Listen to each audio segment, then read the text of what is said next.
Проведени се повеќе од 50 камери. Пребарано е речното корито на Вардар под румските простории во околината, а добиени се информации од црквите и манастирите во близина на Скопје, вели министерот Спасовски во врска со случајот за исчезнатото 14-годишно девојче Вања Ѓурчевска.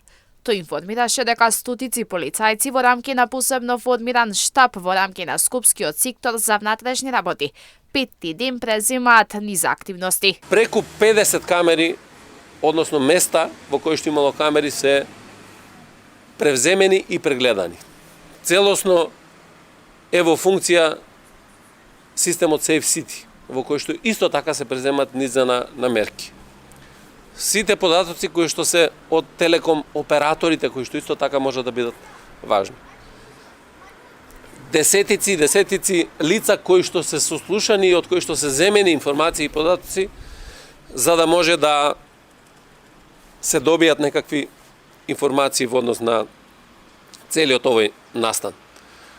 Преземени се електронски уреди од семејството и од девојчето кои што се вештачат, еден дел се земени податоци, веќе имаме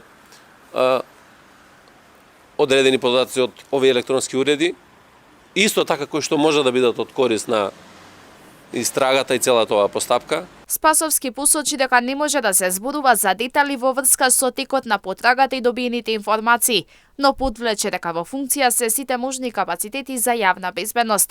Тој најави соодветни санкции за сите оние кои шират лажни вести во медиумите и на социјалните мрежи заради сензација или од друга причина и апелираше заеднички да се бориме против лажните вести, особено во случај на ваква тема која е исклучително деликатна и бара максимална посветеност.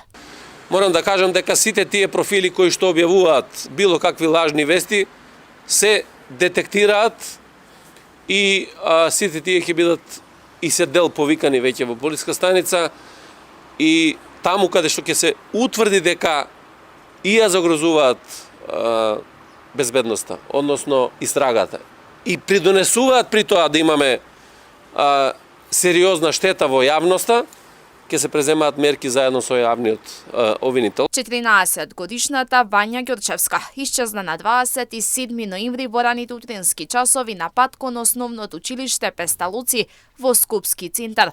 Нејзината трага се губи во дебармаало спроти универзалната сала во Скопје, а телефонот кој го носела со себе е исклучен.